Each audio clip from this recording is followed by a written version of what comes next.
말씀은 예수님께서 행하신 또 다른 기적에 대한 말씀입니다. 29절부터 31절까지 말씀을 보시면 예수님께서 병든 자들의 병을 고쳐주셨다. 예수님의 치유 사역이 나오고요. 32절부터 39절의 말씀을 보면 예수님께서 또 적은 것으로 많은 사람들을 먹이시는 기적이 나오는데 7개의 떡과 2마리의 생선으로 4,000명을 먹이시고 7광주리를 남기셨다 하는 기적에 대한 말씀입니다. 아마 여러분 이 말씀을 읽으면 이런 생각이 드실 거예요. 이 말씀 어디에서 많이 읽은 것 같은 말씀이다 싶으실 거예요. 그렇죠. 예수님께서 벳세다 광야에서 5개의 떡과 2마리의 물고기로 5,000명을 먹이셨던 그 오병이어의 기적과 아주 비슷한 말씀입니다. 14장 13절의 말씀을 보면 예수님께서 오늘 우리가 읽은 이 본문의 사건과 거의 비슷한 그런 사건이 나와요. 예수님께서 큰 무리를 보시고 불쌍히 여기셨다. 이런 말씀이 나오고요. 그래서 그 병자들을 먼저 고쳐주시지요. 그리고 14장 15절부터의 말씀을 보면 예수님께서 오늘 본문의 말씀과 마찬가지로 5,000명을 먹이시는 오늘의 사건과 거의 똑같은 사건이 이미 마태복음 14장에 기록되어 있더라라고 하는 것입니다. 그래서요, 이게 마치 똑같은 사건처럼 보이기도 합니다. 그래서 실제로 어떤 사람들은 이 두 사건을 어떻게 이해를 하느냐면요, 이게 사실은 한 가지 사건이었다는 거예요. 예수님께서 이렇게 기적을 일으키신 일이 한 번 있었는데 기억이 이게 서로 사람들마다 조금씩 다를 수 있잖아요. 어제도 말씀을 드렸지만 사람이 자기가 보고 싶은 것만 보고 듣고 싶은 것만 듣고 뭐 그런 면이 있잖아요. 사람의 기억이 달라서 어떤 사람은 아니야 오병이어였어 뭐 이렇게 말하는 사람이 있는가 하면 어떤 사람은 무슨 소리야 7병이어였어 이렇게 생각하고 말하는 사람들이 있더라고 하는 거죠. 그래서 사건은 한 번이었는데 사람의 기억이 달라서 이게 2번 기록됐다. 이렇게 이해하는 사람들도 있습니다. 그런데 여러분, 결론부터 말씀을 드리자면 아닌 것 같아요. 왜냐하면 이 두 사건은 아주 비슷해 보입니다. 정말 이게 사건은 한 번이었던 거 아닌가 싶을 정도로 그 구조나 그 내용이 너무너무 비슷해요. 그런데 이렇게 비슷해 보이는 이 두 사건 사이에는 아주 결정적인 차이가 있습니다. 여러분 한번 보실래요? 어떤 결정적인 차이가 있는가 한번 찾아보시면은요. 대번에 눈에 쏙 들어오는 게 있죠. 전에는 5병이어였는데, 그죠? 지금은요, 7병이요. 이게 결정적인 차이인가 보다. 그렇게 생각하시는지 모르겠어요. 근데 그건 아닙니다.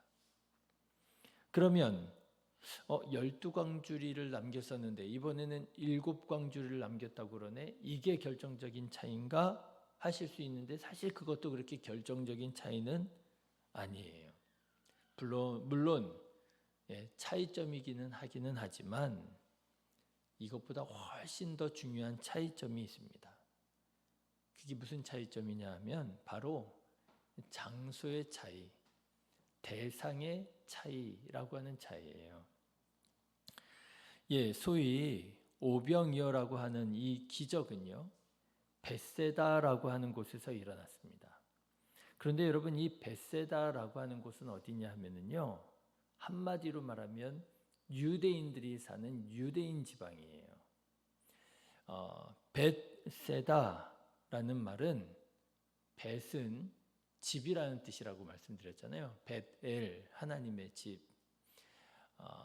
베들레헴, 베이틀레헴, 떡집.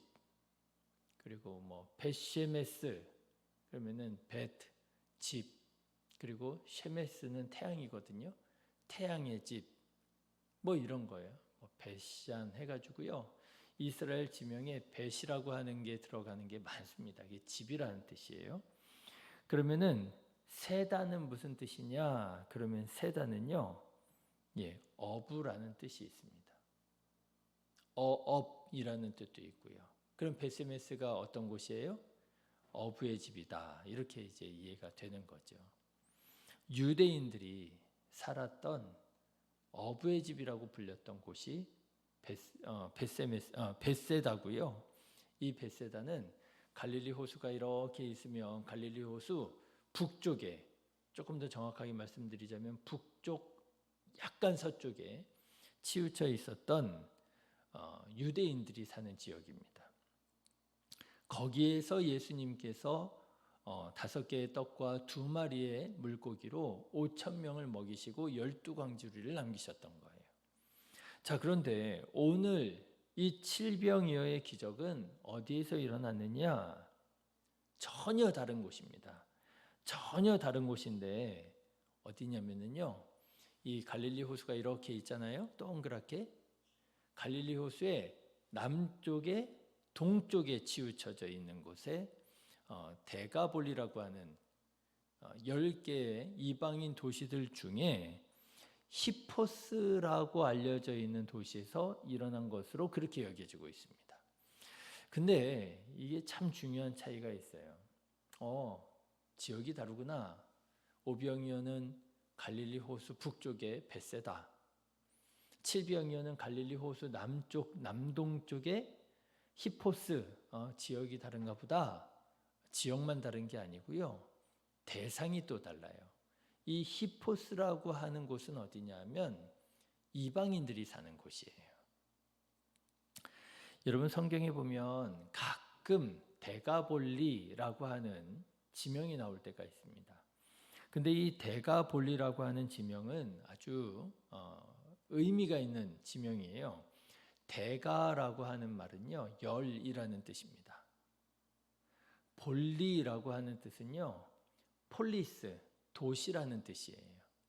그래서 데가볼리, 그러면 10개의 도시. 역시 볼리라고 하는 이름도 많이 쓰입니다. 뭐 암비볼리 뭐 이런 것도요, 폴리스라고 하는 뜻이에요. 근데 10개의 도시, 데가볼리라는 뜻은 무슨 뜻이냐면요, 이방인들이 성을 쌓고 살았던 주요한 10개 도시를 데가볼리라고 하는 거예요. 이방인들. 그리고 그 10개의 도시 중에 방금 전에 말씀드린 것처럼 갈릴리 남쪽 그 해안에 히포스라고 하는 도시가 있었는데, 아마도 예수님께서 이렇게 오늘 말씀 이 복음서를 가지고 예수님의 동선을 이렇게 구성해 보면은, 여러분 어제 말씀 기억나십니까? 두로와 시돈 지방에 가셨었잖아요. 예수님이 거기서 한 가나안 여인을 만나셔서 그 여인을 딸의 귀신을 쫓아주셨잖아요. 그리고 예수님의 동선을 마태, 마가, 누가, 요한복음을 가지고 이렇게 유추해 보면 예수님께서 오른쪽으로 삥 돌아가시는 것 같아요. 그리고 갈릴리 호수 동쪽으로 들어가시는 것 같습니다. 그렇게 봤을 때 히포스라고 하는 지역에서 예수님께서 칠병이어의 기적을 행하셨다라고 하는 것이죠. 네, 큰 차이가 있습니다. 그리고 예수님께서 이 기적을 행하신 방법들을 보면은요, 이 차이가 더 명확하게 드러나게 됩니다. 참 이게 재미있고 신기한 건데요, 놀라운 건데요, 예수님께서 유대 지방에서는요, 유대식으로 기적을 행하십니다. 오병이어 이렇게 말씀을 드리잖아요. 5개의 보리떡이었다라고 하는 거예요. 그런데 여러분, 유대인들은요, 5라는 숫자를 아주 의미 깊게 생각을 한다는 거예요. 5라는 숫자를. 여러분, 유대인들에게 있어서 성경 중에 성경이 뭘까요? 모세 오경이에요. 창세기, 출애굽기, 레위기, 민수기, 신명기.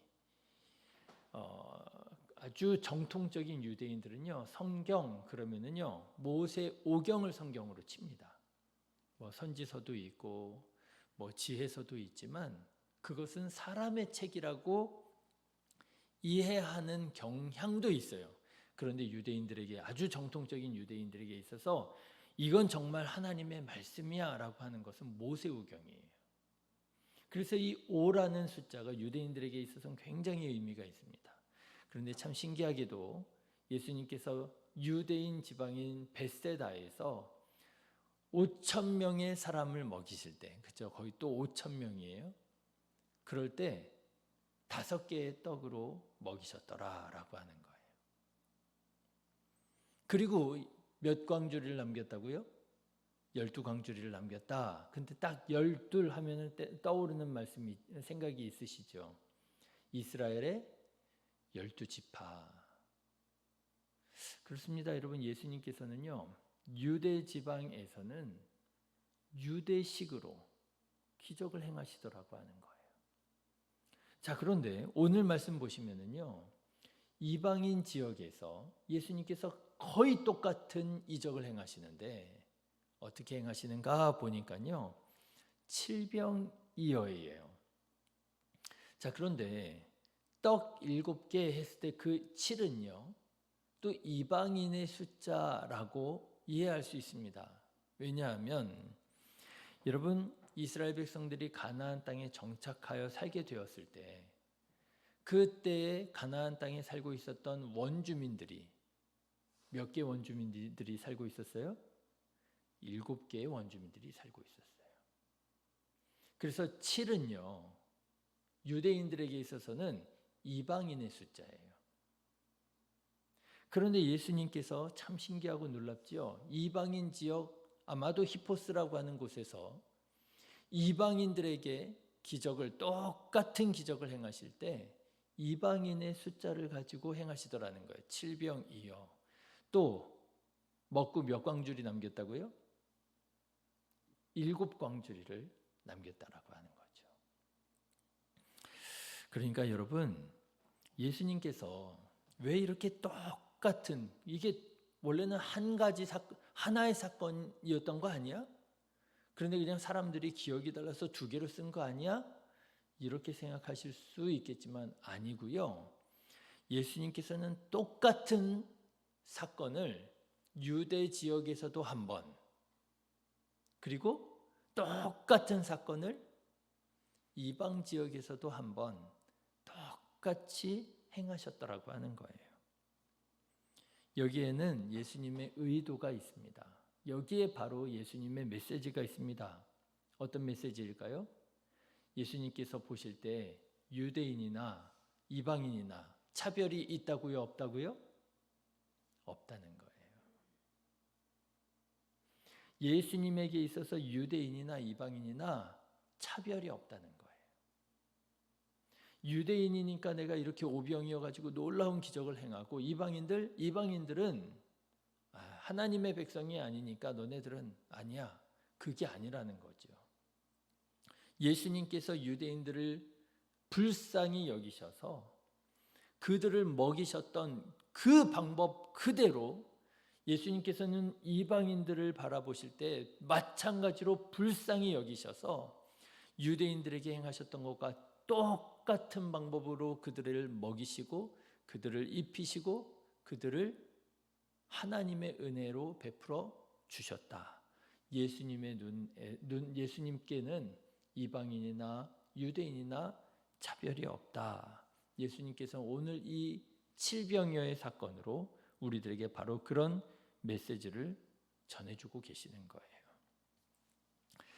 저는 오늘 말씀을 준비하는 중에 어제 그 가나안 여인, 두로와 시돈 지방의 가나안 여인이 다시 한번 떠오르더라고요.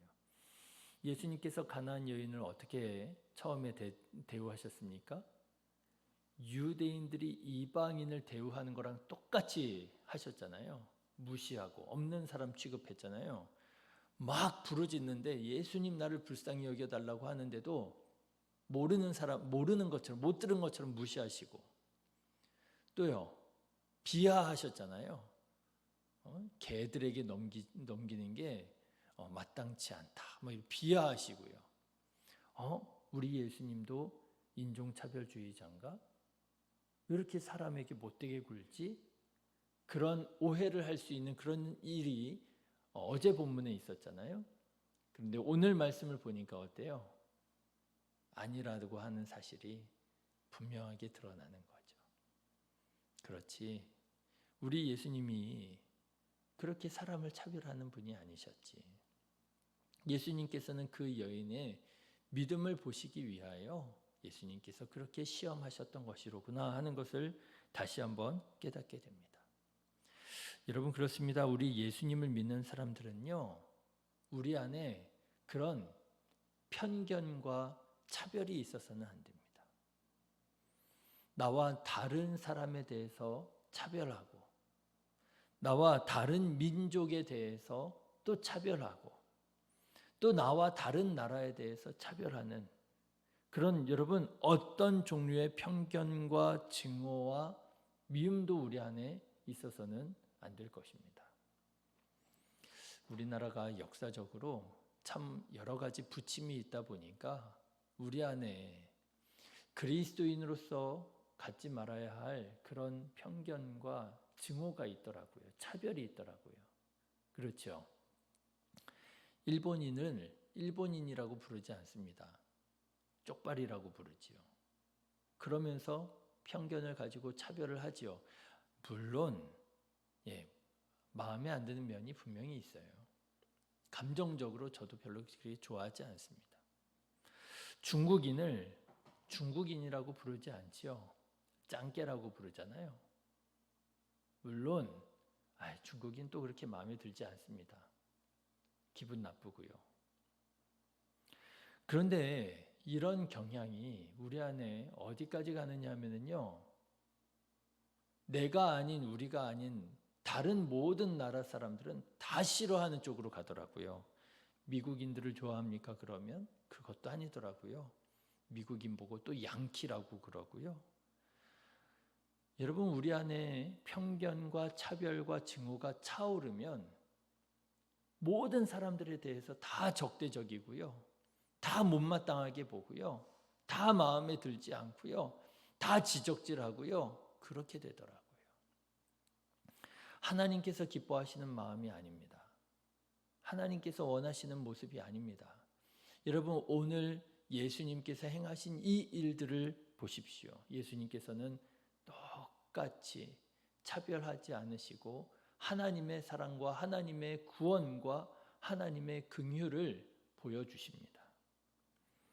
바라기는 우리 안에 다른 사람에 대하여, 또 다른 민족에 대하여, 다른 나라에 대하여 어떠한 종류의 차별이나 증오도 다 사라지게 되시기를 주님의 이름으로 축원합니다. 하나님을 아버지로 믿는 믿음 안에서 우리는 모두가 그 누구라고 할 것 없이 한 형제이고 한 가족인 것이지요. 이런 국경을 초월하고 그리고 성별을 초월하는 하나님의 사랑 안에서 우리가 더욱더 사랑으로 연합하고 한 몸 되신 주님의 교회로 지어져 가게 되시기를 주님의 이름으로 축원합니다. 기도하겠습니다.